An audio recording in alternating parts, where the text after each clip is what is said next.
Hello, everybody, and welcome to the Nerd Ledger. I am Cage, and I'm running a little bit solo right now. Okay, listen, we are planning. Cher and I, we're planning. We're like, okay, we're gonna talk about Lanterns season 1, episode 2 today.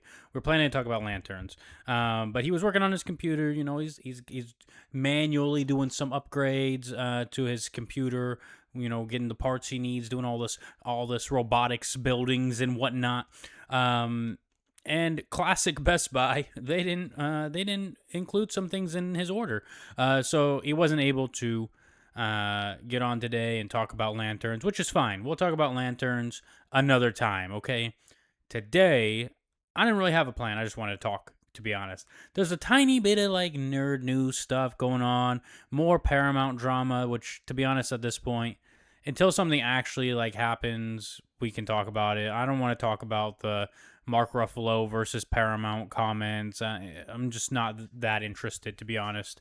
Um, but there was a little bit of other stuff. But I also kind of want to talk a little bit about Supergirl because I never really had a full opportunity to talk about Supergirl. And there's a lot of things I want to say because the reality is, I talked about the box office and the you know, inherent problems that come with having a the biggest flop of all time when it comes to a superhero movie.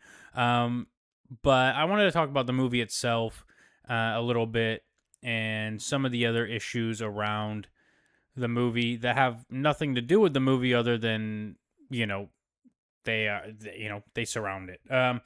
So I'll just say spoiler warning. I'm not going super in depth or anything, but again, if you haven't seen it, I know it came out like 2 months ago at this point.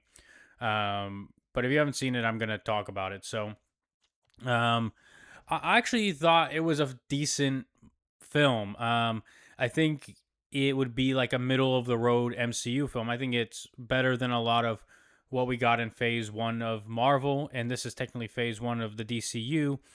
But we've had 15, 18 years of great Marvel at this point. Um, and a lot of people feel like Marvel's on the decline. I think that could also be in question with some of what is coming up. But Supergirl, if it came out 15 years ago, would have probably been an okay movie. Like a lot of people probably would have praised it for a lot of things that they are now not praising it for. Um, but the reality is, like, Supergirl was fine. Millie Alcock did a great job. I thought I can see her as Kara Zor-El. There are little bits of the movie where you're like, there's some logical inconsistency maybe there, and some of the tropes with Ruthie, when she spits in Krem's face and stuff.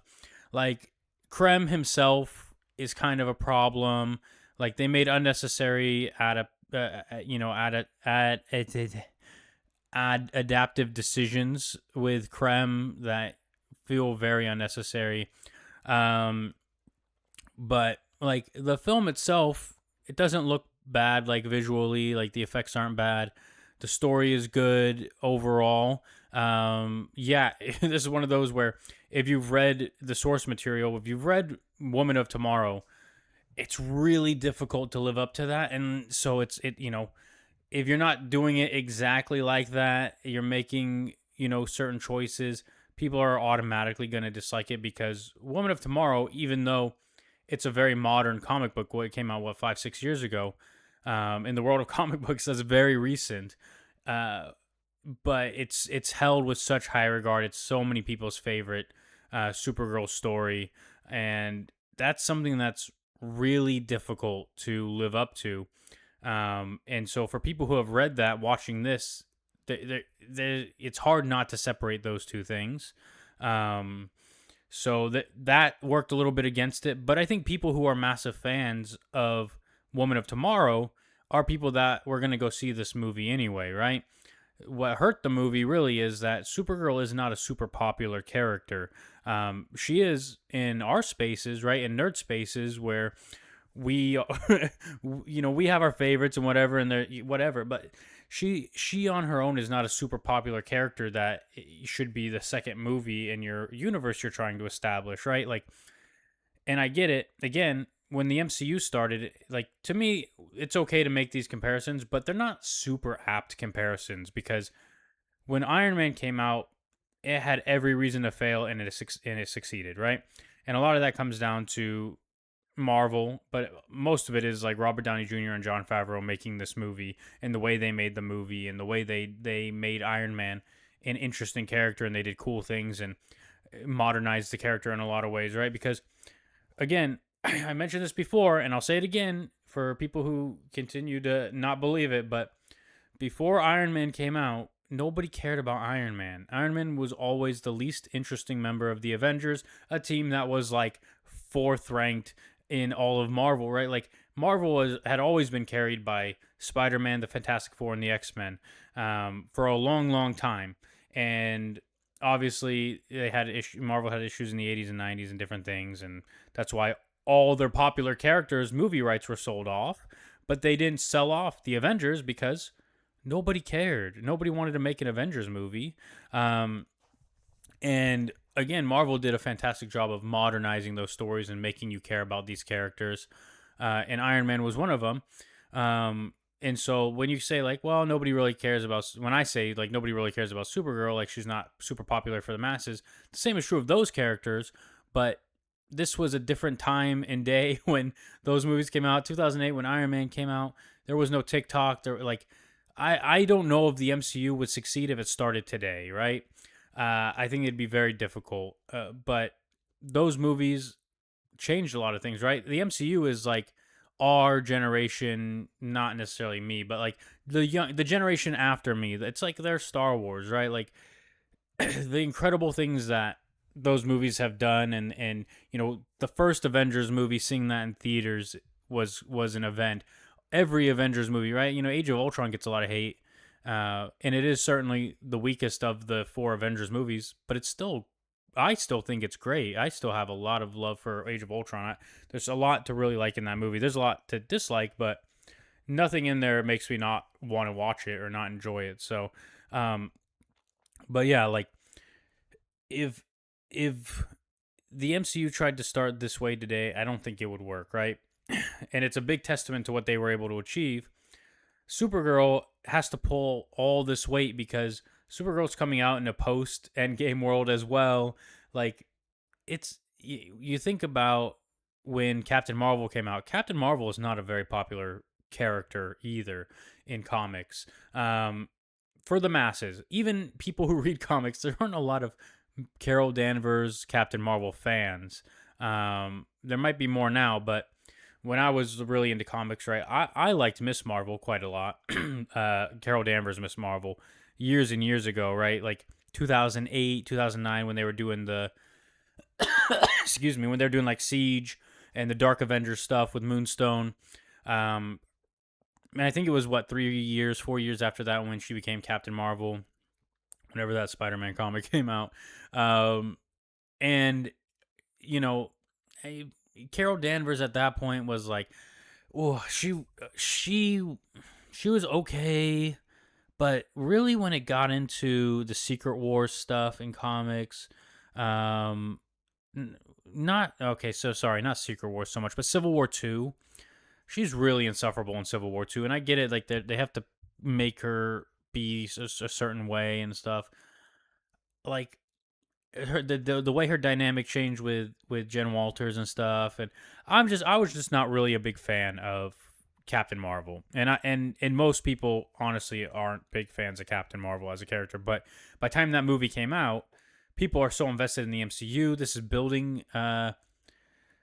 This is right after. I'm trying to think of the timing when it came out. It was between Infinity War and Endgame, right? So like that's a big deal. All right. And so that's why it made $1 billion. People were interested in that build, right? Like it's Marvel. People are invested now. People care. So of course they're gonna go out in droves and see that movie, which is really cool. But at the same time, if that movie had come out in 2008 or 9, that movie's not getting anywhere near $1 billion. And maybe even less because I think back then people were more familiar with DC's Captain Marvel, right? Shazam. Um, but even he, right? Like even he is not a super popular mainstream character. The majority of people on the street, you show them the Shazam logo, they think it's the Flash logo.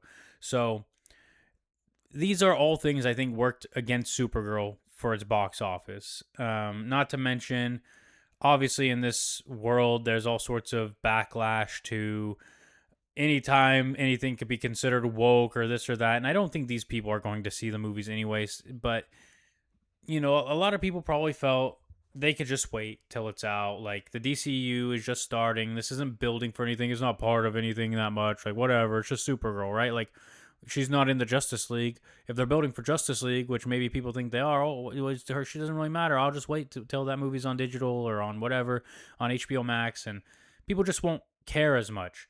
So I think all those things kind of worked against it, but I didn't see anybody, you know, I can't say that, but the vast majority of people who went and saw the movie had positive things to say about it. Of course, there are negative things to say about it. Like I said, like Krem, the changes they made were so unnecessary, like too real almost.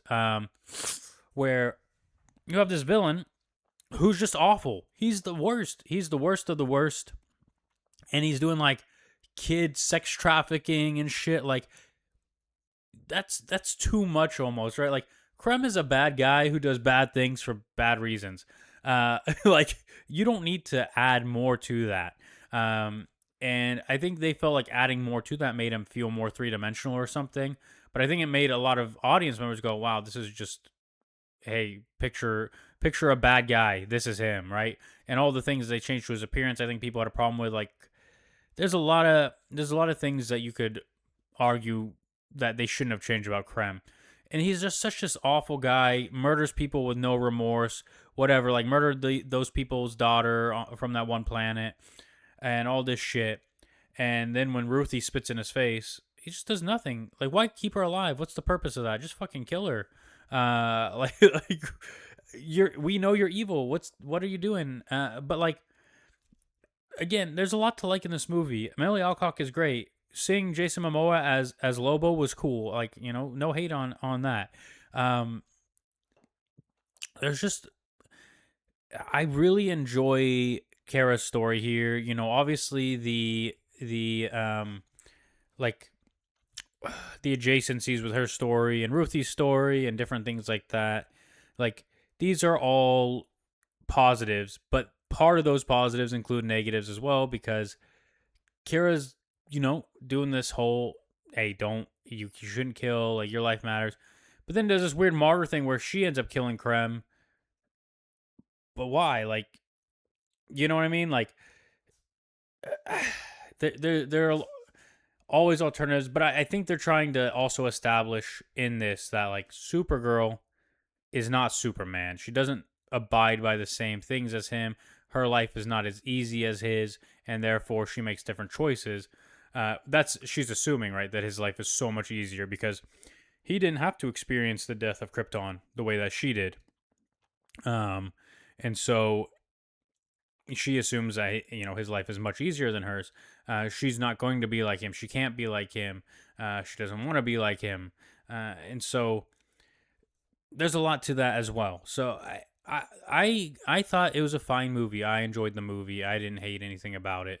Obviously, there's some issues with the way they treated certain characters and how they made certain adaptive choices and whatever. But I think for people who never read Woman of Tomorrow, there's a lot more to enjoy. For people who have, comparisons and stuff, it's really tough. People are going to take things that writers say as well and misconstrue them and stuff. But it was an okay movie. Like, yeah, okay is not good enough maybe in this day and age as a second movie in your universe. You got to do better if you want to continue. But they've already said it's not going to change their course. They know what they're doing or know what they want to do. They're going to keep pushing forward, and we'll see what happens with the future of the DCU. If the Warner Brothers merger goes through with Paramount, how will that affect things? a lot of people think James Gunn will lose his job. I don't know if that's true or not, but I don't. I just think you know there's a lot of pressure now on Clayface to do well, and hopefully it does. It looks pretty good. And then Man of Tomorrow also just wrapped filming. That'll be out next year. So there's a lot of stuff to be excited about. And I hope the DCU makes it through. I'm rooting for James Gunn. I'm rooting for the DCU. I think a lot of what James Gunn has done is great. And I do think this is another point of confusion for people. A lot of people think James Gunn made Supergirl, and there's a lot of things in it that are James Gunn coded, right? But like that's a Connor Gillespie movie. Like James Gunn had nothing to do with it aside from approving the script and talking it up like it was an amazing thing, right? So those are just some of my thoughts on Supergirl. I'll also give some thoughts on X-Men 97. I don't know if Chair is going to end up watching it or not. So I'll just share some of my thoughts. I'll try not to spoil anything because I don't think I'm going to go super in depth, but just in case, spoiler warning if you haven't watched it yet. But I'll talk a bit about. Sorry, I'm just checking something. I'll talk a bit about X-Men 97. I thought it was a decent season 2. Obviously, I don't think it was anywhere near as good as season 1. There's all that drama with the showrunner Bodemayo, and after all of it, I mean, they ended up keeping his credits in there anyway, so they probably kept a lot of his story, which is fine. There's a little Kang the Conqueror tie-in in there that I don't know if it was intentional or not. Like if this was started before all the changes were made with the Kang story. There's, obviously the Apocalypse is the main villain of this season. So there's a lot of stuff with Apocalypse, a lot of cool stuff. Different things with Cable and his destiny. Every character, most characters get their due, their highlight, right? MVPs in this season, Rogue, Rogue is great. And Nightcrawler, obviously, I love all his action sequences are great. There's one random episode with Wolverine that was like a weird side quest. He got his adamantium stripped by Magneto in season 1, and he's already trying to get it back right away in season 2. So he does this little side quest, whatever. We also get a lot of the political stuff with the Friends of Humanity and Great and Creed, and they're building on all these stories. We get X-Force in this season. We get Polaris, I think Polaris is really great too. Scott and Jean, they did Scott really well in season 1 and his story with Jean and everything. This season they were just being weird. Like there's like, oh Nathan, no, we so sorry, we love you Nathan. You don't have to do this, Nathan. Like that's like their whole story all season 2. So whatever. Spoiler warning, just in case. Gambit, right? We all knew at the end of season 1, Gambit was gonna come back as Death, more or less the Horseman. But they did it in a unique way as well with Apocalypse being in his mind and the mind battle with Xavier. But that was pretty cool, and getting Gambit back, and obviously the ending, which I won't spoil, but it's very sad. There's so many episodes. I remember as I was watching with my wife, and after every episode, she's like, "Why is there no happy ending? Like, why is every episode so fucking sad? Every episode is just sad at the end." And just like, yeah, it is, But that's part of this, right? This is the X-Men are very similar to how I describe Spider-Man at their best, right? Like the Spider-Man's at his best when they're telling a human story, which is most stories with Spider-Man, but not always in the movies. But you got to tell a human story. That's what makes these things great, and that's what helps them breathe and grow. And Kurt Wagner, or Kurt Wagner, whatever you want to say, Nightcrawler. You know, he's one of my favorite comic book characters for a lot of reasons, and one of the main reasons is he's usually the best of us in most ways, right?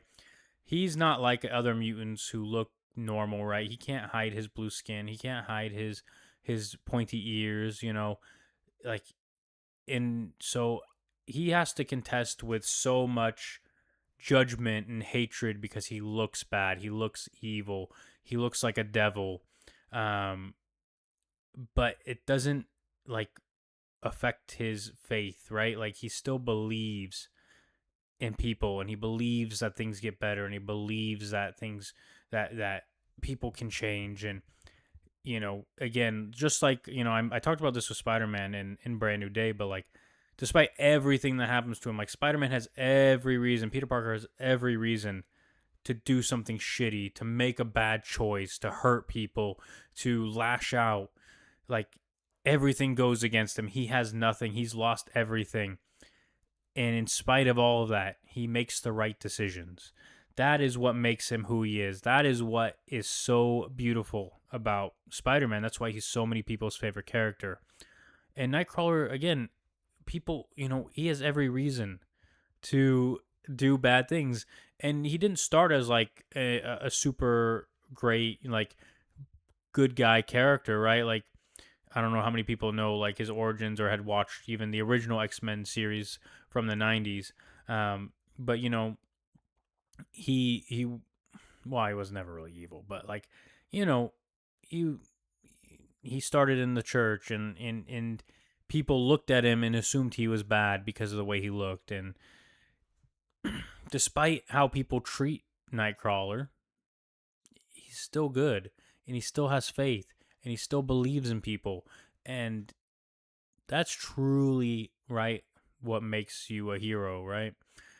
There's so much there's so much bad that they can do with the abilities they have and the way that they move through the world and how people view them. It's like, why not, right? It's this mentality of like, well, some it's a to me this is like a immature mindset kind of thing. But it's like there's a lot of people that think, well, people already think I'm like this, well, let me show them what I would be like if I was like this, right? To prove that I'm not. But by trying to prove that, that's what you become, right? And so that's the whole point. They're choosing to not become that. And again, another tangent, whatever. For anybody who's ever watched Lord of the Rings, I know a lot of people criticize Frodo. You'll never hear me criticize Frodo because, again, this is the thing. Frodo faces all these trials, tribulations, but it's the choices he makes that reward him. Frodo makes good choices. Frodo could, Sam gives a speech in the Two Towers movie, but it's in, well, hold on, try to think. It's also in the Two Towers book, but at a different point. They're going, they're climbing up to Carith Ungol at this point before Shelob's lair and everything. And in the book, he's using it to reference characters like Baron and different lore figures, great characters from Tolkien's histories, where he's talking about like folks in those stories have lots of chances of turning back, only they didn't, right? And it's the same thing, right? And they even mention it in the book version. And they tie it a little bit in the movie version, right? Where Sam says they were holding on to something, and Frodo says, "Well, what are we holding on to?" Like, so it ties it there. But in the book, there's much more tying together, right? Like, because I think Sam mentions like, we find ourselves in our own tale, Mister Frodo, and it's this beautiful thing of Frodo has every chance to abandon this quest, to throw the ring somewhere, to leave it, to remove himself from the story. But he takes on the burden. He makes that choice, and he continues to carry that burden throughout the book and the movie, right? And this is what it is. Frodo makes the right decisions. Frodo continues on his journey. He doesn't turn back despite everything, right? The same thing. Despite every challenge, despite the danger, the fear. He's a hobbit. Hobbits don't know anything of this outside world. Hobbits love good food. They like a nice fire. They like a warm bed. They like the comforts of life. They like fresh vegetables from the garden. He left his home and experiences giant and ghost riders trying to murder him. He faces Gollum, right? This character that he sees what he will become, because like he could become this because of the ring. It can turn him into that. He continues through marshes. He continues these long journeys, tired, weary, the ring always playing on his mind, yet he keeps going. He experiences Shelob. He fights off orcs. Frodo is continuously doing his duty. And in the end, he gets to Mount Doom. And at that point, the ring has such a strong hold on him that he finds it impossible to destroy it. And a lot of people will say, oh, Frodo did all this for nothing. Frodo, oh, he failed. He failed in his quest. The ring was destroyed still. And yes, Frodo did not personally destroy it. In the book version, the ring is destroyed because Gollum bites his finger off and is so overjoyed to have his ring back that he's dancing around too close to the edge. He slips and he falls in. In the movie version, yes, he gets pushed in. But the beauty of him slipping and falling in is it's ubiquitous to Tolkien. Like the idea that evil will always destroy itself. Evil will always, be its own downfall. It's you could argue, right? There are things in the Lord of the Rings that aren't at the forefront, right? They're not a forethought, and what I mean by that is there are gods in Tolkien's world, right? Or people akin to gods, and one of those people is Manwë, who's like the Lord of the Wind, and sometimes the Valar or the adjacent to God people um, can influence things. And so even beyond them, there is a god, Eru, Iluvatar, that you could argue rewarded Middle Earth and Frodo for the good choices he made along the way, right? Because without Frodo, the ring never gets to Mordor. So it doesn't matter that at the end he can't bring himself to destroy it. Nobody could, right? This was a mission that really they knew everybody was probably going to die. Like, they were all going to die. They would probably not succeed in this mission, but it was the only hope they had. Even a small hope, they had to take it, because if they didn't, I mean, it's the end of the world. So they take the small hope, and it succeeds because of Frodo. It's not like, oh well, Frodo failed. Like, he didn't even achieve his goal. The only reason the ring gets destroyed is because of Frodo. So again, this to tie it all back, Frodo, Nightcrawler, Spider-Man. These are people that are experiencing awful, terrible things that they have. Like, Frodo had every reason to give up. Nightcrawler has every reason to abandon faith in humanity and faith in his God. Spider-Man has every reason to go bad, to turn evil, to kill, to, fight back against the injustices done to him. Yet all of them keep going. That is beautiful. That is why we love these things. So, I mean, that was a lot to say for that, to summarize what I'd already been saying. But yeah, I think those are wonderful things, and Jesus, it's really funny because I remember, must have been about 10, 12 years ago, somewhere around there. me and a friend of mine, we were so into all the nerd shit. Like, and obviously we still are, but um, we would go to conventions all the time, like local conventions, and we would cosplay, and we would, just be having a good time. And I remember one time I like posted something about, oh, we something, I don't know, it was something about some nerd stuff, whatever. And someone related to me had like commented like grow the fuck up or something.